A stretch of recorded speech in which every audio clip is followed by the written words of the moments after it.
Hello viewers, आप देख रहे हैं नॉलेज वाइब्स। ये हमारा प्रैक्टिस सेट नंबर 13 है जो टीजीटी, पीजीटी, नेट जेआरएफ और असिस्टेंट प्रोफेसर इकोनॉमिक्स की जो बच्चे तैयारी कर रहे हैं उनके लिए यूज़फुल है। आज का हमारा पहला क्वेश्चन है, निम्न में से किसने तोरक या तोरण के सिद्धांत का प्रतिपादन किया? ऑप्शंस हैं A Aftalion, J M. Clark, J M. Keynes और जे.आर. हिग्स। देखिए यहाँ पर जो आपका ऑप्शन बी है वो सही आंसर है कि जे.एम. क्लार्क ने इस सिद्धांत का प्रतिपादन किया। लिखा हुआ है तोरण सिद्धांत का प्रतिपादन। तोरक का जो मूल विचार था वो फ्रांसीसी अर्थशास्त्री अफ्तेलियन ने दिया था 1913 में। अगर क्वेश्चन आए कि तोरक का मूल विचार सर्वप्रथम किसने प्रस्तुत किया तो आंसर होता है अफ्तेलियन। लेकिन इस सिद्धांत को पूर्ण रूप से वैज्ञानिक रूप प्रदान करते हुए उसका प्रतिपादन करने का जो श्रेय है वो जे.एम. क्लार्क को है। 1917 में इन्होंने ऐसा किया है। तो यहाँ सिद्धांत का प्रतिपादन लिख रहा है, आंसर है बी। अगर होता मूल विचार तो आंसर होता अफ्तेलियन, तो बी यहाँ पर सही है।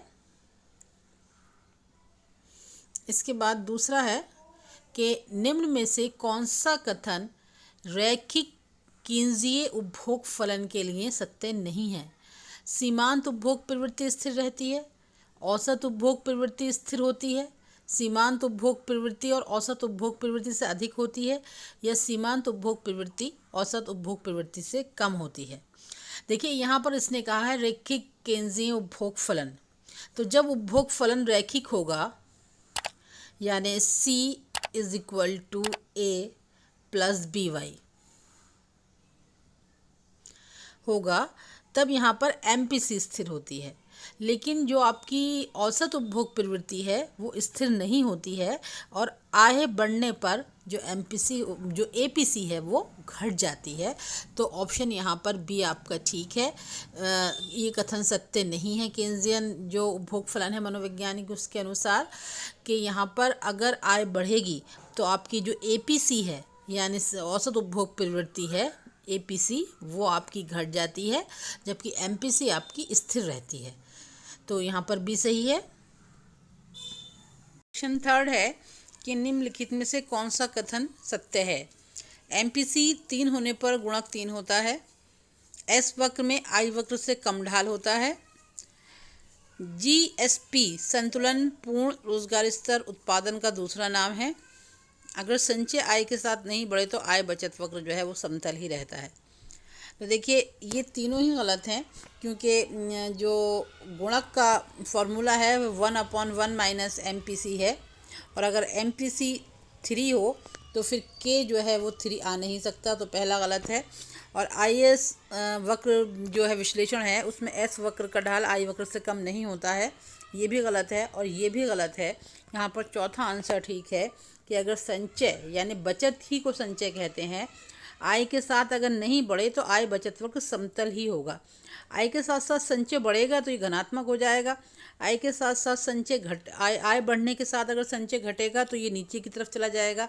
लेकिन अगर संचय स्थिर रहता है आय बढ़ने के साथ भी तो आय बचत वक्र जो है वो समतल होगा। इसके बाद जो हमारा अगला क्वेश्चन है वो है आय सिद्धांत प्रस्तुत करने में कीन्स का दृष्टिकोण स्थैतिक है, तुलनात्मक स्थैतिक है, हिग्स के अर्थ में प्रावैगिक है, या हैरोल्ड के अर्थ में प्रावैगिक था? तो देखिए जो आय सिद्धांत कीन्स ने प्रस्तुत किया है वो हैरोल्ड के अर्थ में प्रावैगिक है। ये बाकी तीनों जो हैं वो गलत हैं। एक प्रावैगिक सिद्धांत है और हैरोल्ड के अर्थ में प्रावैगिक सिद्धांत है जो कीन्स द्वारा प्रस्तुत किया गया है। इसके बाद अगला है कि GNP और GDP में अंतर होता है। सकल विदेशी विनियोग का, शुद्ध विदेशी विनियोग का, शुद्ध निर्यात का, विदेशों से शुद्ध साधन आय का। तो देखिए जो अंतर होता है GDP और GNP में वो होता है विदेशों से प्राप्त शुद्ध साधन आय का। ठीक है, ये आय है। तो क्योंकि जो GNP होता है आपका, GNP जो होता है वो बराबर होगा GDP plus X minus M। ठीक है, या हिंदी में अगर आप लिखेंगे तो आप लिखेंगे जीएनपी इज इक्वल टू सकल घरेलू उत्पाद प्लस विदेशों से शुद्ध साधन आय। विदेशों से शुद्ध साधन आय के लिए हम x माइनस एम का यूज़ करते हैं। यहाँ पर x फॉर एक्सपोर्ट और m for import, x for निर्यात और m फॉर आयात है, तो यहाँ पर आपका d जो है वो सही होगा। इसके बाद अगला है कि यदि उपभोग की सीमांत प्रवृत्ति 0.6 हो तो गुणक का मान क्या होगा। इसको आपको सीधे से कैलकुलेट कर देना है 1/1 माइनस MPC, तो ये हो जाएगा 1/1 माइनस 0.6, तो 1/0.4। ठीक है, जब वो नीचे का 0.0 लगाएंगे तो ये 4 दूनी 8 होता है, 2 बज गए, पॉइंट लगा के 5, तो जो है 4 पंजे 20 होते हैं। यहाँ पर आपका डी ऑप्शन जो है वो सही है, 2.5 इसका आंसर आएगा। यहाँ पर k इज इक्वल टू होता है, k फॉर गुणक होता है, k is equal to 1/1 minus MPC होता है, तो यहाँ पर ऑप्शन डी आपका जो है वो सही आंसर है। इसके बाद अगला है कि क्लासिकीय समष्टि अर्थशास्त्र में जो चर आय को उपभोग और बचत में विभाजित करता है वो क्या है। ठीक है, क्लासिकी जो अर्थशास्त्री थे उन्होंने किस इन चारों जो ऑप्शन दे रखे हैं, सीमांत उपभोग प्रवृत्ति, मजदूरी दर, लगान और ब्याज दर, इन चारों में किसको आधार मानकर ये बताया है कि आय का जो भाग उपभोग होता है और कौन सा बचा लिया जाता है। तो देखिए क्लासिकी अर्थशास्त्रियों की बात हो रही है, इन्होंने ब्याज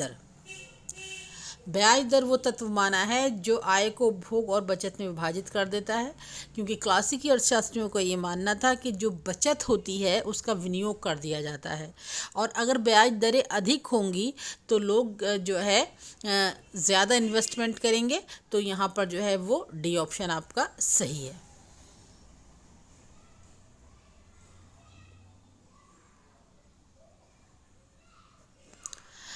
आठवां है कि निम्नलिखित में से कौन सा एक पूर्ण रोजगार के लिए बाधक है।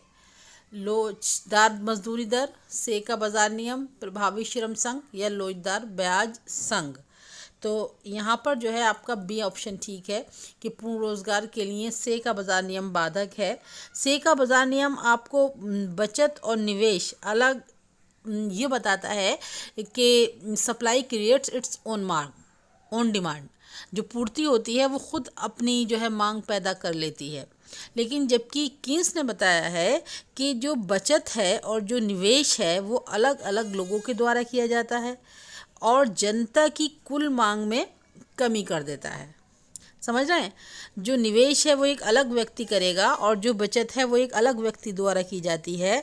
तो जब बचत अलग व्यक्ति करेगा, अपने ज़्यादातर लोग आय का हिस्सा बचा लेंगे तो उससे वो सामान नहीं खरीदेंगे बाज़ार में, इसलिए ये कुल मांग में कमी कर देगा, जिससे फिर जो जब कुल मांग में कमी होगी तो बाज़ार में कुछ सामान अनबिका रह जाएगा, तो अति उत्पादन की स्थिति पैदा होती है और जो आगे चलकर अनएम्प्लॉयमेंट को इंक्रीज़ कर देती है। तो कीन्स ने ये कहा है कि जो से का बाजार नियम है ये पूर्ण रोजगार की स्थिति लाने में बाधक है। बी इसका आंसर है।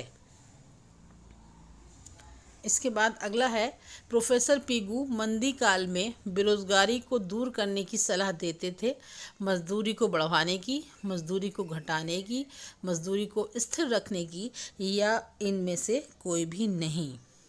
तो देखिए जो प्रोफेसर पीगू हैं उन्होंने मंदी में बेरोजगारी दूर करने के लिए जो मतलब अपनी सलाह दी है, या जो उन्होंने कहना चाहिए उन्होंने बताया है कि ऐसा करने पर बेरोजगारी जो है ख़त्म हो जाएगी, वो उन्होंने सलाह दी है मजदूरी दर को घटाने की।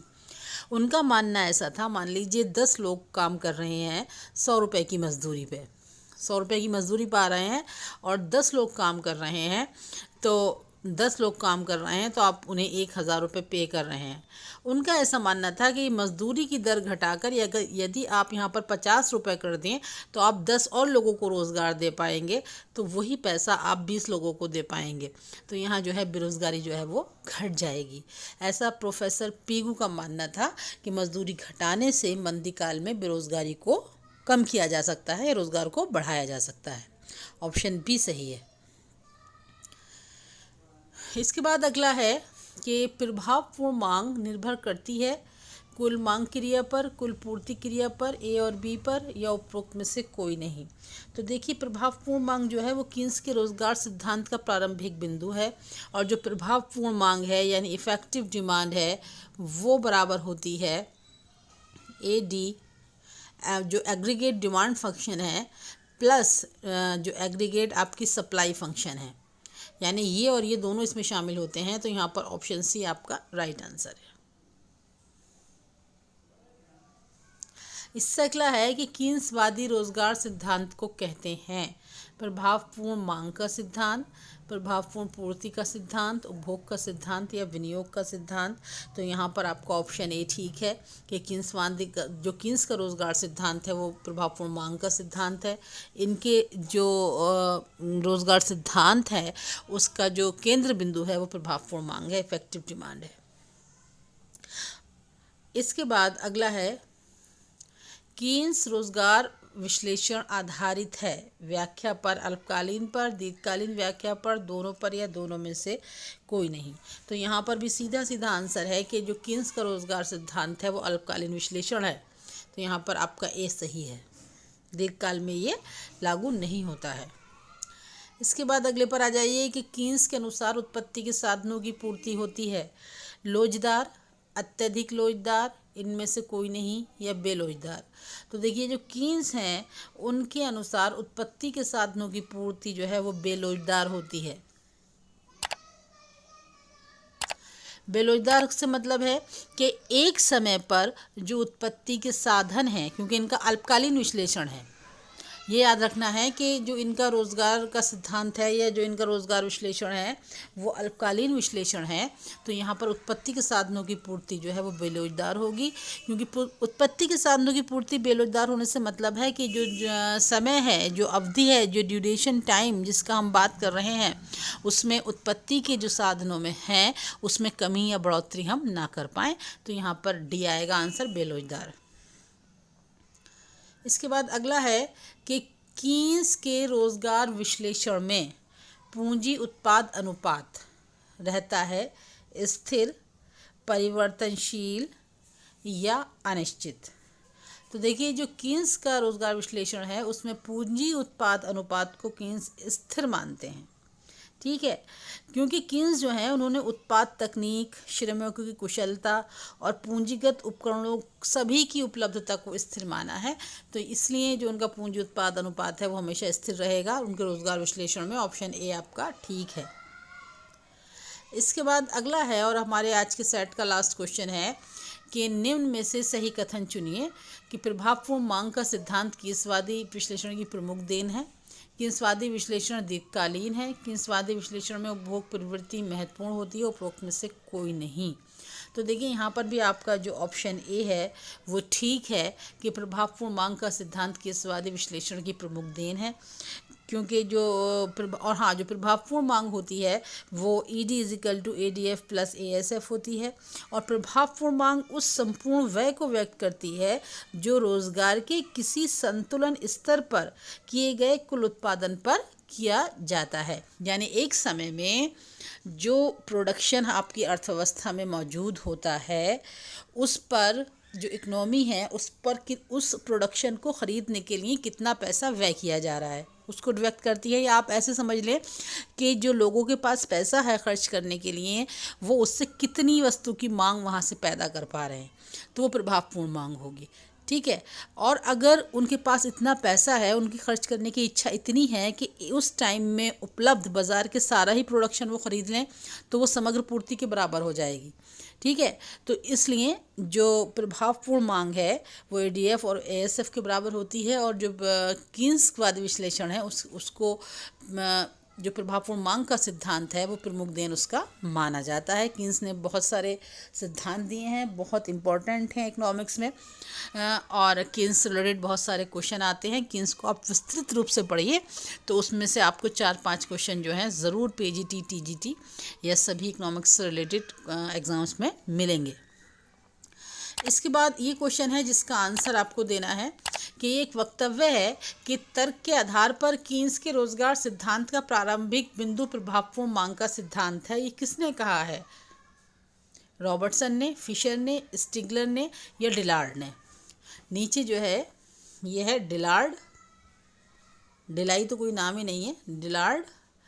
और इन चारों में से ये किसने कहा है, ये आपको अगले जो हमारा प्रैक्टिस सेट आएगा उसमें या पहले ही हम अपने कमेंट बॉक्स में सही आंसर आपको बता देंगे। लेकिन पहले आप अपने कमेंट्स कीजिए कि ये तर्क किसका है।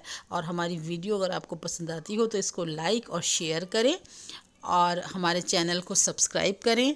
और हमारे जो वीडियो है आपको कैसी लगती है उस पर कमेंट्स ज़रूर करें। Thanks for watching.